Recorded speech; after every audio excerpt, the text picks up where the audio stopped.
All right, so what should we do with our German bearded iris, Iris Germanica, in the springtime to prepare them for the coming flowering time? Well, I used to do this in the autumn, but since over the last few years, I've sort of changed my course and I prefer to do this in the spring because of a couple of reasons.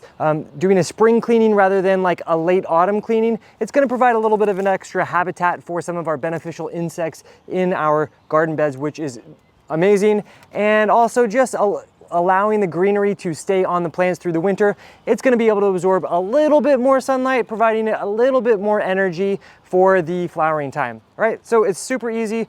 We just want to get our nice, clean, sharp shears, and we're going to just travel down as far as we can and just take a nice clean cut and discard this, put this in our compost pile.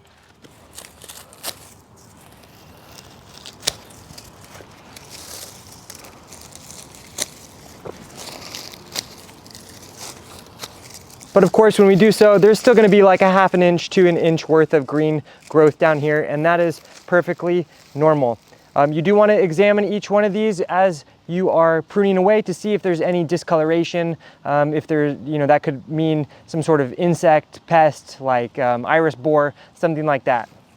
So the best time to do this is after the last threat of like a deep hard frost has passed. But if you think that it might be dipping into like 30-ish, maybe even 28 degrees in the coming week or two, it's gonna be fine. Your iris are very winter hardy and they won't flinch.